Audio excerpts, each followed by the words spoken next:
I, Donald John Trump, do solemnly swear.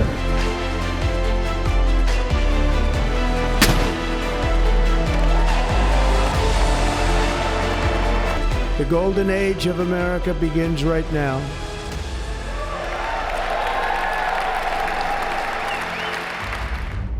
Donald Trump America के राष्ट्रपति बन गए हैं। उन्होंने सोमवार यानी 20 जनवरी को 47वें राष्ट्रपति के तौर पर शपथ ली। I, Donald John Trump, do solemnly swear. Trump ने शपथ लेने के सिर्फ 6 घंटे के अंदर ही बाइडेन के 78 फैसलों को पलट दिया, जिनमें अवैध प्रवासियों को बाहर निकालने, बच्चों की नागरिकता खत्म करने, WHO और पेरिस जलवायु समझौते से अमेरिका को बाहर निकालने जैसे फैसले शामिल हैं। आइए इस वीडियो में आपको बताते हैं उन प्रमुख 10 फैसलों के बारे में जिनका सीधा असर अमेरिका पर पड़ सकता है।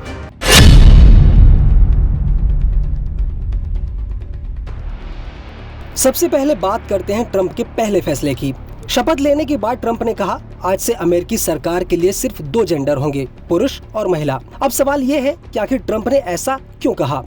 दरअसल ट्रंप ने चुनाव प्रचार के दौरान ट्रांसजेंडर समुदाय के खिलाफ बयान दिए थे। ट्रंप के रक्षा मंत्री पिट हेगसेथ का कहना था कि सेना में महिलाओं और ट्रांसजेंडर को शामिल करने से अमेरिका की सुरक्षा व्यवस्था कमजोर हो रही है।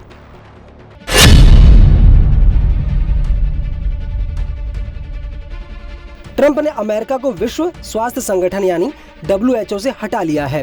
ट्रंप ने शपथ लेने के बाद WHO से हटने से जुड़े एग्जीक्यूटिव ऑर्डर पर साइन कर दिए हैं। ट्रंप का मानना है कि अमेरिका WHO को सबसे ज्यादा फंडिंग देता है, लेकिन इसका ज्यादा फायदा दूसरे देश उठाते हैं। रिपोर्ट में दावा है कि साल 2023 में WHO के बजट का 20% हिस्सा अमेरिका का था।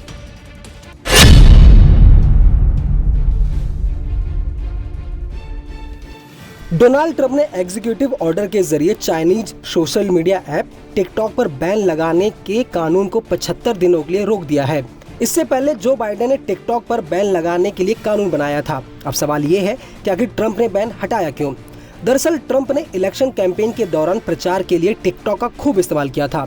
तब उन्होंने कहा था, मैं टिकटॉक पर गया और मैंने युवाओं का दिल जीत लिया। ट्रंप ने चुनाव में युवाओं का वोट दिलाने के लिए इस ऐप को क्रेडिट दिया।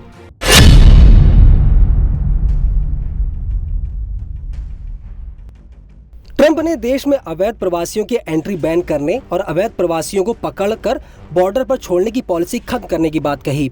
उन्होंने कहा, बाइडेन प्रशासन ने हमारे देश में अवैध रूप से एंट्री करने वाले खतरनाक अपराधियों को शरण दी है और उनकी हिफाजत की है। अब सवाल यह है कि ट्रंप ने आखिर ऐसा कहा क्यों? प्यू रिसर्च सेंटर के मुताबिक अमेरिका में दुनिया के सबसे ज्यादा अप्रवासी हैं। दुनिया के कुल 20% अप्रवासी अमेरिका में ही रहते हैं।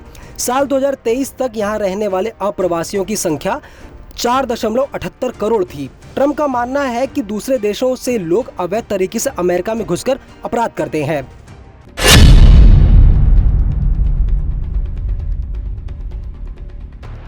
ट्रंप ने जन्मजात नागरिकता को खत्म करने का फैसला किया। अमेरिका में यह कानून 150 साल से लागू है। ट्रंप का मानना है कि बहुत से गरीब देश या वे जगह जहां लगातार युद्ध चल रहा है, वहां के लोग अपने लिए ऐसी जगह खोजने लगे हैं जहां राइट ऑफ सॉइल का नियम हो और अमेरिका पर इनकी तलाश पूरी होती है। ये बर्थ राइट सिटीजनशिप भी देता है। गरीब और युद्धग्रस्त देशों से आए लोग अमेरिका आकर बच्चों को जन्म देते हैं। ये लोग पढ़ाई, रिसर्च, नौकरी के आधार पर अमेरिका में रुकते हैं। बच्चों का जन्म होते ही उन्हें अमेरिकी नागरिकता मिल जाती है। नागरिकता के बहाने माता पिता को अमेरिका में रहने की कानूनी वजह भी मिल जाती है।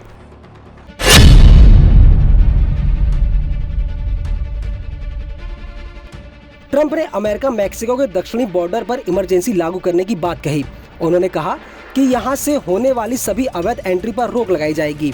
सरकार अपराध करने वाले विदेशियों को उनके देश वापस भेज देगी। अब सवाल ये है कि ट्रंप ने ऐसा कहा क्यों? दरअसल अमेरिका मैक्सिको बॉर्डर से आने वाले अवैध प्रवासियों की बढ़ती संख्या अमेरिकी राजनीति के लिए एक बड़ा मुद्दा है।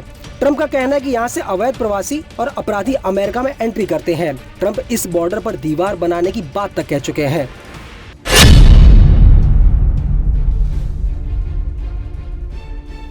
ट्रंप ने कहा कि वे पनामा नहर को वापस लेंगे। उन्होंने कहा कि इस नहर की वजह से हमारे साथ बहुत बुरा बर्ताव किया गया है। इसे कभी गिफ्ट के तौर पर पनामा देश को नहीं दिया जाना चाहिए था। आज चीन पनामा नहर ऑपरेट कर रहा है। हमने इसे चीन को नहीं दिया था, हमने इसे पनामा देश को दिया था। अब बड़ा सवाल वही है कि ट्रंप ने ऐसा कहा क्यों? दरअसल ट्रंप का कहना है कि इस नहर को अमेरिका ने साल 1999 में पनामा देश को गिफ्ट किया था। लेकिन इस पर अब चीन का कंट्रोल हो चुका है और यहाँ अमेरिकी जहाजों को ज्यादा टैक्स देना पड़ता है।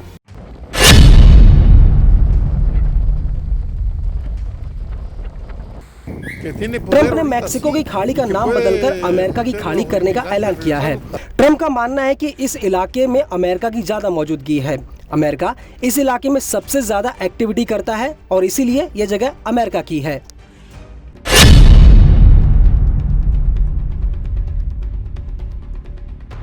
ट्रंप ने कहा है कि अब तक हमारे देश की सरकार दूसरे देशों को अमीर बनाने के लिए अपने देश के लोगों पर टैक्स लगाती थी।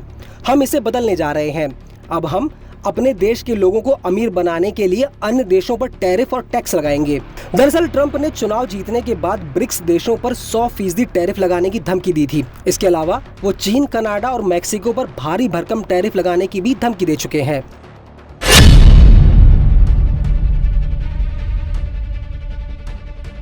ट्रंप ने कहा है कि वह अमेरिका में विदेशी गिरोह को निशाना बनाने के लिए विदेशी शत्रु अधिनियम 1798 को लागू करेंगे।